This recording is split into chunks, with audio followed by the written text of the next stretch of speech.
Welcome back to the Junior Moneymakers Podcast, the show that's all about helping you teach your kids to become young entrepreneurs. All right, welcome back, everyone. This is part 5 in the Starting Your Business series. So far in this series, we've covered a bunch of awesome topics. First, I talked to you about how to research your business idea, what to look for, and how to figure out if your product or service is going to be a success. After that, we talked about the different types of structures for your business. On episode 50, we covered sole proprietorships, limited liability corporations, and how you can go about setting your business up.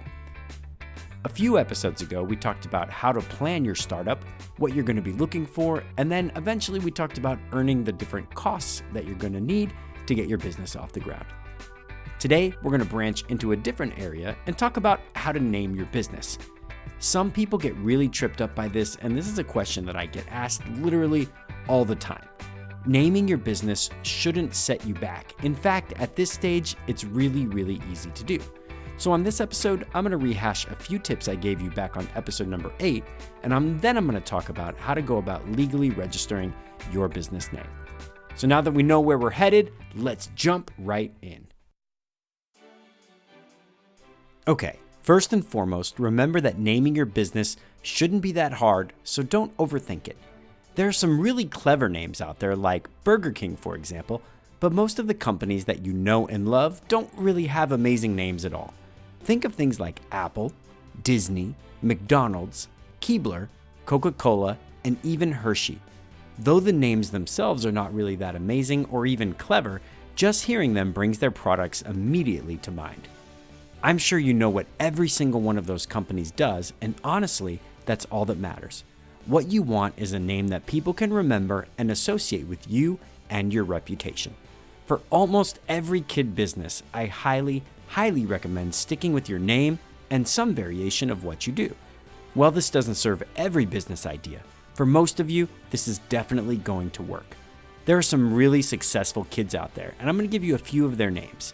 Moe's Bows, Ellie's Photography, Kemery Creates, Gabby Bose, and Nannies by Noah are just a few names of really successful, some multi-millionaires, just like you.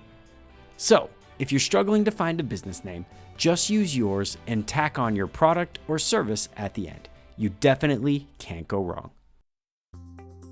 Another tip is just to describe your product. Think of companies like Sunglass Hut, Great American Cookie Company, and Payless Shoes. If you want, you can just come up with a clever name that describes what you do, and though it's not required, you do get bonus points for using things like alliteration or even rhyme. Regardless of what names you think up, you need to make sure you ask a bunch of people for feedback. Talk to family and friends and have them try your name out. Ask them if the name is easy to say and remember. Ask them if they would have any idea what your business was based on simply through your name alone. Remember, at the end of the day, you have to be satisfied with your business name. So don't throw out an idea you love just because somebody else doesn't like it.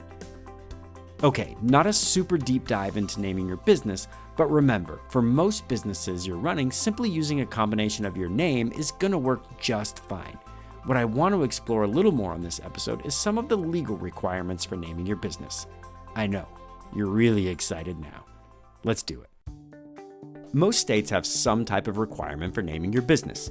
So before you name yours, you need to check with your Chamber of Commerce and make sure you're legal. The whole process shouldn't take you more than a 15-minute phone call, and you should know exactly what you need to do after that. That being said, I'm going to cover 3 ways to register your business name and protect yourself in case someone tries to steal it. These 3 methods are outlined in detail on LegalZoom.com, which is an awesome online site for all kinds of legal help. So while I can't give you legal advice, they certainly can. Like I said earlier, the legal requirements vary from state to state. Some states even require you to take out an ad in the newspaper letting people know you established a business, if you can believe that. Right now, I'm going to cover 3 quick ways you can register your business name, and all of them will let you open bank accounts in your business name and provide you some level of legal protection. So here we go.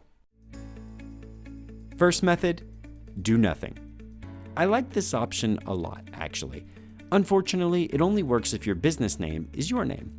If your business name is going to be your name, usually you don't have to do anything extra. All bank accounts, tax documents, etc. are simply going to have your name on them. If you like this option, well, you already know what to do. Second option, register your business. Registering your business with the state you operate in will give your name some level of protection. You can register a few ways, but I covered them on the last episode, episode number 50, so go back and check that one out. Basically, registering a limited liability corporation or a sole proprietorship will register your business name de facto, so that's kind of a bonus. One method of registering your business I didn't talk about is DBA, or doing business as. Doing business as means that your technical business name is your own name, and you're allowed to write checks, open bank accounts, and conduct business under a different name, your business name. It is usually a lot easier to register doing business as versus an LLC, but there are not really a whole lot of protections for you and your business, so I don't really recommend it. One thing to consider is that all of these options really only protect your name in your state. It's usually possible for someone else to open a business with your exact name in another state. That's why option 3 for registering your business name is so important. So let's talk about trademarking. Before I jump in on this one, know that you can register a trademark in your state, which generally protects you in that state, but registering federally will protect you in all 50 states. Having a trademark is the strongest way to protect your business name, but it probably isn't necessary if you're using a business that is based on your own name. Fees can be pretty high when registering a trademark, so there's a few things you need to make sure you take care of before you try it out. First, you want to make sure that a trademark is right for you. It would be a total waste of time and money to register a name that isn't really worth protecting. If you have a local lawn business based on your name like Billy's Lawn Care, you likely have absolutely no need for this. If you're thinking about expanding and going regional or national, a trademark is probably going to be a good idea. The second thing you need to do is run a comprehensive search to make sure that there are no trademark names out there like yours. There are fees associated with trademarks, and you pay them no matter if your trademark is approved or rejected. So, no matter which route you go, doing business as, structuring your business, or trademarking your name, I highly suggest you use a site like LegalZoom.com, where they take care of all the searching and all of the paperwork for you. If you end up going with an LLC, there are even sites out there that will set everything up for you for nothing other than the fee you would have paid, so their services are basically free. Often they have some add-ons that are optional, which is where they make most of their money. Okay, now that we've got that out of the way, you need to go back to episode number 50 and listen to all of the ways you can register your business. If you want an in-depth deep dive, that's where you need to go. Okay, I guess it's time to wrap this one up. That'll put a pin in part 5 of the Starting Your Business series. If you're following along, you should be well on your way to building your empire by now. I'd really like to hear about your business ideas and what progress you've been making so far. So drop me a line at mark@juniormoneymakers.com. I'd also love to answer any questions that you have about naming your business, starting an LLC, doing business as, or any other business structure questions you might have. Also, if you have any questions on things I missed, go to juniormoneymakers.com/ask and drop me a quick voicemail. I'll be happy to make a supplemental episode that'll clear things up for you. Next week, I'll be back with part 6 of the Starting Your Business series, which means we're getting really, really close to wrapping this one up. Sorry about the long absences, but my family and I have been really sick. This week, I actually got influenza A and influenza B at the same time. I took my kids to Denmark, and I think we got sick before we left. When we got home, we had picked something else up while we were there, and it absolutely knocked me out. I was in bed for 3 full days, missed work, and my wife pretty much had to pick up all the slack. So I appreciate your patience. We're back, we're better than ever, and next week we'll have all new content just for you. But until then, remember to dream big and change the world.